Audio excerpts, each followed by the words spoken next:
With all eyes on Alabama, Trump gave Democrats huge middle finger with what he did quietly, by Robert Rich Politics US News for MadWorldNews.com. Most of the country was focused on Alabama last night, and rightfully so, after perhaps the ugliest campaign battle we've ever seen. However, others were still hard at work while the rest of America paused. And President Donald Trump just gave Democrats a huge middle finger with what he did quietly.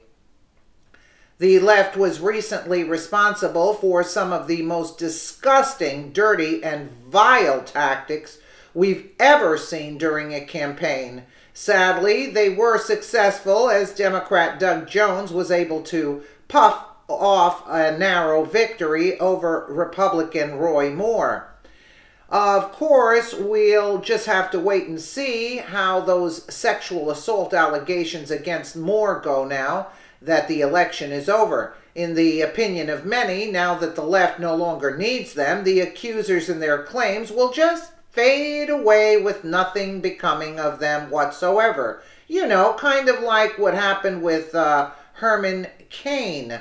Although most of the country paused to watch what was unfolding in Alabama, it seems that wasn't the case for everyone. In fact, President Donald Trump was still hard at work last night and was actually able to give Democrats a huge middle finger with what he quietly did while most of us were distracted. According to The Hill, President Trump picked up an important judicial nominee via a narrow Senate confirmation.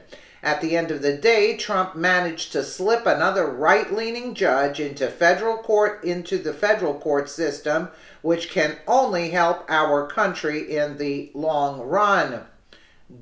Senate confirms President Trump pro-life appeals court nominee Steve Graz. By a count of 50 to 48, the Senate voted to confirm the nomination of Leonard Steve Graz, a circuit judge for the 8th Circuit Court of Appeals, despite the fact that the American Bar Association rated the judge as not qualified, quote, for the position. Of course, if the ABA were a nonpartisan, unbiased arbiter of mere legal qualifications, one might be concerned. However, since we're dealing with what Nebraska Senator Ben Sasse has called a liberal advocacy organization, their ratings of Trump's nominees mean a lot less, source BizPac Review. That's not a bad thing. You can be a liberal advocacy organization, Senator Sasse said last month during the Judiciary Committee hearing. You have First Amendment rights, and you should use them. What's not okay is being a liberal advocacy organization and be masquerading as a neutral evaluator of these judicial candidates. As always seems to be the case these days, Democrats are angry. For one, they lost again. However, they're actually telling the American people that they have the moral high ground on this. A panel of nonpartisan legal experts unanimously concluded that this man is not fit to be a judge, said Senate Minority Leader Charles Schumer. What else do my colleagues need to know? Schumer added that more broadly, these attacks in small but important ways diminish our democracy. Too bad for him, he's wrong, and Trump knows that he's wrong and is about to make sure it never happens again. As it turns out, Trump's administration officially put the ABA on notice in March that it will no longer be invited to review the president's judicial nominees. In short, he's discredited the group by hitting at the fact that they are fake news. They too are fake news. Democrats may be celebrating their win in Alabama today, but they're still losing big time. Alabama was the first real win they've had in a long time, and it really doesn't do them much good seeing how much they've lost recently. Sure, they get another vote on the left, but they're still the minority, and the only thing they can do is lie and use pathetic delay tactics.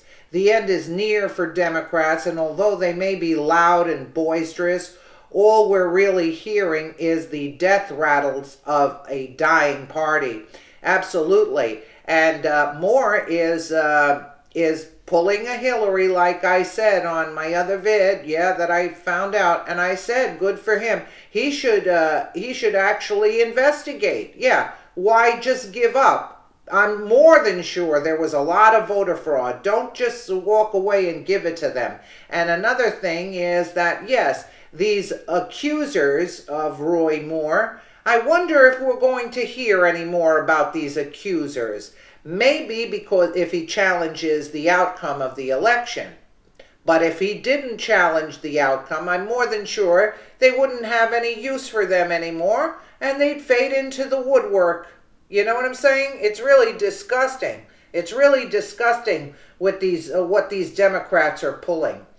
But good that he got a judge, and he actually made a mockery out of the American Bar Association.